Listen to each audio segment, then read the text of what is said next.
Establishment के कंधों पर सवार होना चाहते हैं दोबारा से और इक्तदार में आने के लिए उन्हीं की तरफ देख रहे हैं, बार बार उन्हीं को पुकार रहे हैं। तो वो बड़े वैसे बज़ाहिर पब्लिक में वो एंटी एस्टैब्लिशमेंट बनने की कोशिश करते हैं, लेकिन असल में वो तो खुद बूट पालशियां हैं और सारे एक तरफ खड़े हुए हैं, इलेक्शन कमीशन भी उनके साथ ही।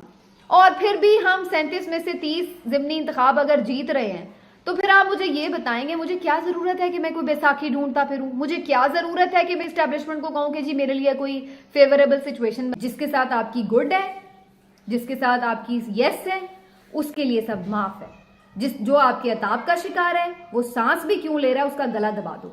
अस्सलाम वालेकुम व्यूअर्स, मैं हूं समीना पाशा। उम्मीद है आप लोग खैरियत से होंगे।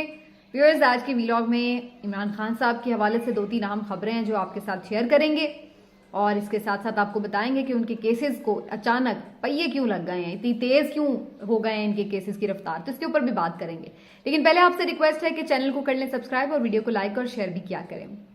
अच्छा जी, सूरत हाल ये है कि इमरान खान साहब ने कुछ दिन पहले ये उनके नाम के साथ ये मंसूब की गई बात, कामरान खान साहब का ये ट्वीट था जिसके बाद ज्यादा फिर चहमगोइयां शुरू हो गई और फिर हर किसी ने अपने अपने अंदाज से स्टोरी को कवर किया। स्टोरी ये थी कि जी इमरान खान साहब ने आर्मी चीफ से मुलाकात की ख्वाहिश का इजहार किया है या वो मिलना चाहते हैं और वो चाहते हैं कि एस्टैब्लिशमेंट के साथ उनके ताल्लुकात अच्छे हों और एस्टैब्लिशमेंट के साथ ताल्लुकात बेहतर बनाने के लिए वो आर्मी चीफ से मुलाकात के ख्वाहिशमंद हैं। तो ये बुनियादी खबर थी जिसके ऊपर ये भी बताया गया कि जी वो बिजनेसमैनों की मीटिंग थी जिसमें आर्मी चीफ ने इमरान खान साहब के हवाले से बात हुई। तो उन्होंने कहा कि भाई मैं उनसे क्यों किस कैपेसिटी में मिलूं, शहबाज शरीफ साहब और वो आपस में बैठे जरूर मिलें, बातचीत करें और अपने मसाइल का हल निकालें। तो इस पर इमरान खान साहब ने कहा कि नहीं जी, मैं तो जो है वो शहबाज शरीफ से नहीं मिलूंगा, लेकिन मैं आर्मी चीफ से मिल सकता हूँ। थ्रू आरिफ अलवी ये सारी पैगाम रसानी हुई एज रिपोर्टेड। लेकिन अब इमरान खान साहब ने बीबीसी को दिए गए इंटरव्यू में इस सारी कहानी के हवाले से बड़ी क्लैरिटी से अपना मौक़िफ़ दिया है, क्योंकि कुछ लोग इस बात को, क्योंकि और कोई खास वजह नहीं मिल रही होती तनकीद की, तो इस बात को बड़ी तनकीद का निशाना बना रहे होते हैं कि जी इमरान खान साहब एस्टैब्लिशमेंट के कंधों पर सवार होना चाहते हैं दोबारा से और इक्तदार में आने के लिए उन्हीं की तरफ देख रहे हैं, बार बार उन्हीं को पुकार रहे हैं। तो वो बड़े वैसे बज़ाहिर पब्लिक में वो एंटी एस्टैब्लिशमेंट बनने की कोशिश करते हैं, लेकिन असल में वो तो खुद बूट पालशियां हैं और शहबाज शरीफ को वो कहते हैं कि वो बूट पॉलिश करते हैं, तो वो खुद ज्यादा हैं ये वो। तो ये एक तनकीद का सिलसिला शुरू हो जाता है। तो इसी मकसद के लिए ये तनकीद शुरू हो गई कि जी खान साहब तो आज भी नए आर्मी चीफ के हवाले से इस किस्म की बात कर रहे हैं। पुराने का कहते हैं कोर्ट मार्शल करो, नए का कहते हैं जी हम तो आपसे हाथ मिलाने के लिए तैयार हैं।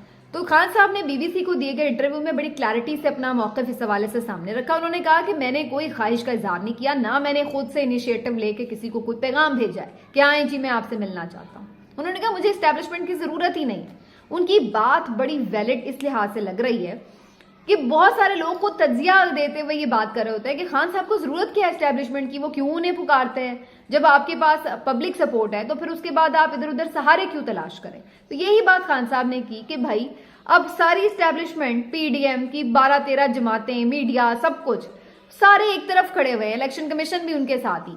और फिर भी हम 37 में से 30 ज़िमनी इंतखाब अगर जीत रहे हैं तो फिर आप मुझे ये बताएंगे, मुझे क्या जरूरत है कि मैं कोई बैसाखी ढूंढता फिरूं? मुझे क्या जरूरत है कि मैं एस्टैब्लिशमेंट को कहूं कि जी मेरे लिए कोई फेवरेबल सिचुएशन बनाई जाए? इससे ज्यादा अनफेवरेबल सिचुएशन तो नहीं हो सकती जो इस वक्त है।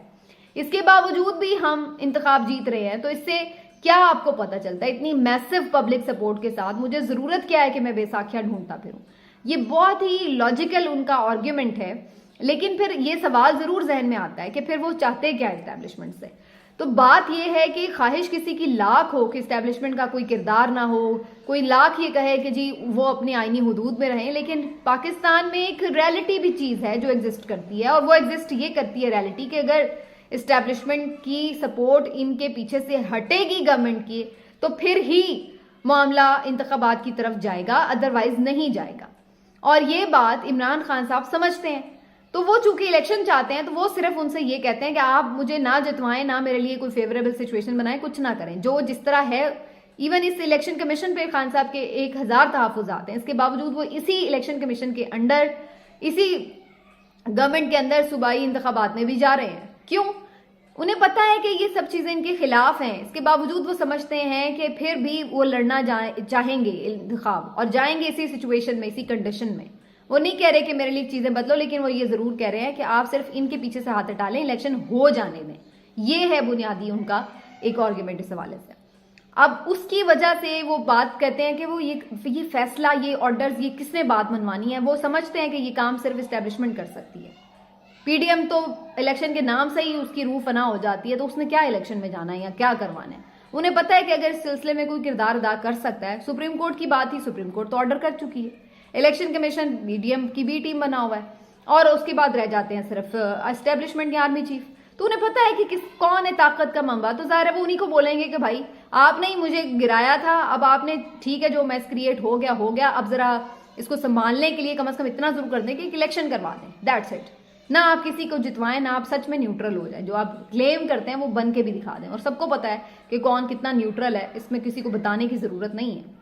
तो ये उनका बेसिकली इस वक्त एस्टैब्लिशमेंट के साथ ताल्लुकात जो वो चाहते हैं, तो वो सिर्फ इस हद तक चाहते हैं कि ये काम बस आप कर दें, बाकी मामला जो है वो अल्लाह खैर करे, आगे फिर मामला देखेंगे कि कैसे चल रहा है कैसे नहीं चल रहा। तो ये है बुनियादी चीज जिसको नेगेटिव पोर्ट्रे काफी ज्यादा किया जाता है। इसको भी कोई नेगेटिव पोर्ट्रे कर सकता है कि भाई आप उनसे जो कह रहे हैं तो आप पीडीएम को कन्विंस करें, लेकिन पीडीएम को क्या कन्विंस करें। पीडीएम ने जो हाल किया हुआ है, 100 मुकदमात की सेंचुरी होने वाली है इमरान खान साहब के अगेंस्ट, और जो हर रोज पेशियां और जिस किस्म की लैंग्वेज स्पेशली मरियम नवाज साहिबा जो यूज कर रही हैं, और जिस तरह का वो अपने आप को एक्सपोज कर रही हैं बुरी तरह। मतलब हम हमेशा खवातीन को चाहते हैं कि वो स्ट्रेंथन हो, आगे आए, एम्पावर्ड हों, पॉलिटिक्स भी करें, ठीक है, लेकिन अगर अब आपके ऊपर कोई बात होगी तो आप औरत कार्ड लेके मैदान में आ जाएंगी कि जी मैं खातून थी, मुझे ये कर दिया, मुझे वो कर दिया, और आपको ये फिर सारा मीडिया भी एकदम दुखी आत्मा बन के एक जज्बाती वर्जन बनाने, हाय हाय हाय हाय ये कह दिया, हाय हाय हाय। मतलब पीटीआई के बंदे अगर किसी को कुछ कह देते हैं तो वो फिर तूफान मचता है, अखलाकियात के वो भाषण सुनने को मिलते हैं, और उस तरफ से जो मर्जी गलाजत आ रही हो उसको कोई कंडेम नहीं करता और उसके ऊपर कोई क्वेश्चन नहीं उठाता कि मरियम नवाज साहिबा ये जो लैंग्वेज यूज करती हैं या जिस अंदाज से तज़हीक करती हैं, ना सिर्फ अपने सियासी मुखालिफिन की बल्कि इदारों में मौजूद शख्सियात की, तो उसके ऊपर उन्हें कोई पूछने वाला नहीं है। अभी ये जो लेवल प्लेइंग फील्ड की बात करती हैं, इसके ऊपर तो मैं एक अलग से भी बल्कि वीडियो करूंगी जिसमें हम बात करेंगे कि लेवल प्लेइंग फील्ड में क्या क्या हो सकता है। लेकिन इस वक्त जो सिचुएशन है, अगर इस वक्त की करंट आप बात करें तो जो गुनाह या जो गलती सरजद हो जाती है कोई पीटीआई के साथ, उसका आप देखें कि क्या हशर हो रहा है, और जो दूसरी तरफ होती है उसका आप देख लें। मिसाल के तौर पर शहबाज गिल साहब ने बीपर दिया था ARY न्यूज पर, और उन्होंने कुछ बात की थी इस तरह की कि भाई तमाम सरकारी जो अफसरान हैं वो जरूरी नहीं कि पाबंद हो, इस टाइप की उन्होंने गुफ्तगू की। उसके ऊपर इन लोगों ने शहबाज गिल साहब को ना सिर्फ अरेस्ट किया, उन पे बदतरीन तशद्दुद किया, कितने अरसे से वो जेल में हैं, मुकदमात अभी भी वो भुगत रहे हैं, बल्कि ARY का पूरा चैनल बंद कर दिया, पूरे का पूरा चैनल बंद कर दिया। उसके डायरेक्टर ने उसको उठा दिया, उसके एंकर्स को तफ्तीश के लिए बुला लिया, जैसे पता नहीं क्या उनके साथ सलूक इन्होंने नहीं कर छोड़ा, और कितनी कोर्ट्स के ऑर्डर के बावजूद भी उसको वो नहीं बहाल कर रहे थे, और आजकल फिर उसके ऊपर बंदिश है। ये इन्होंने किया है, और वही बयान ख्वाजा आसिफ साहब ने दिया है अभी रिसेंटली शहबाज गिल साहब के प्रोग्राम में, और उन्होंने तो खुलेआम ये बात कही कि फौजी पाबंद नहीं है कि कोई गैर कानूनी काम करे, फौज का बाकायदा नाम लेके। लेकिन आप देख लें, किसी को कोई गमो गुस्सा नहीं आएगा, किसी पे कोई जू नहीं देंगे कि कोई मुकदमा नहीं होगा। ये खुद वजीर दिफा का स्टेटमेंट है। ये है डबल स्टैंडर्ड कि जिसके साथ आपकी गुड है, जिसके साथ आपकी यस है, उसके लिए सब माफ है। जो आपके अताब का शिकार है वो सांस भी क्यों ले रहा है उसका गला दबा दो, और उसके साथ जो भी हम नवा बने उसको भी मारो पीटो, उसका भी गर्दन दबोच लो। ये है बेसिकली स्ट्रेटजी। ना तो कोई ये बात है कि कोई वाकई कहे कि जी वकार है कि कुछ है, ये अदारों का पमाल हो गया, कोई बगावत ने उकसा दिया, ना कोई इस तरह से उकसाया जाता है बंदा। सीधी जो बात है, इतनी सी बातों से लोग उकसा नहीं जाते, लेकिन यहाँ पर हमारी बड़ी सेंसिटिव हम बन जाते हैं फौरन ही। ये जी वकार पामाल हो गया, शहीदों के लहू पे आंच आ गई, ये हो गया वो हो गया, और जब अपनी जिनके साथ यस है वो जितनी मर्जी बियॉन्ड द लिमिट्स जाके बात करें उसके ऊपर कुछ नहीं होता। ये है इमरान खान साहब पे जो मुकदमात चल रहे हैं, 10-10 पेशियां एक दिन में, अगर वो अभी तो खैर वो पेश नहीं हो रहे, उनको सिक्योरिटी थ्रेट्स लगते हैं, वो कहते हैं नहीं वो पेश होना चाहते, तो अगर वो मसले हल भी हो जाए तो तब भी एक बंदे के लिए फिजिकली पॉसिबल नहीं है कि वो 10 मुकदमात का एक दिन में जाके सामना करे। आपको पता है कल के रोज में उनकी 10 पेशियां, 10 मुकदमात में पेशियां थी, तो वो कैसे बंदा पेश हो सकता है 10 जगहों पर एक दिन में एक ही टाइम पे। ये है सूरत हाल। और अब बलूचिस्तान हाई कोर्ट में बलूचिस्तान में भी एक मुकदमा कटा था, उसके बाद जो वहां पर पुलिस थी वो गिरफ्तारी के लिए वारंट भी जारी हो गए थे, वो भी गिरफ्तारी के लिए चल पड़ी वहां से। और उसके बाद फिर बलूचिस्तान हाई कोर्ट से बहरहाल एक रिलीफ जरूर मिला है कप्तान को। उनको जनाब 2 हफ्ते का उन्होंने जमानत दी है, हिफाजती जमानत, और अब उनको फिलहाल 2 हफ्ते तक तो गिरफ्तार नहीं किया जाएगा। लेकिन ये आंख मचोली अभी जारी है, एक केस में जमानत होती है, दूसरे में वारंट, दूसरे में जमानत, तीसरे में वारंट। तो ये अभी बिल्ली चूहे का खेल, आंख मचोली, जो भी आप इसको कह लें, तमाशा, ये अभी जारी है।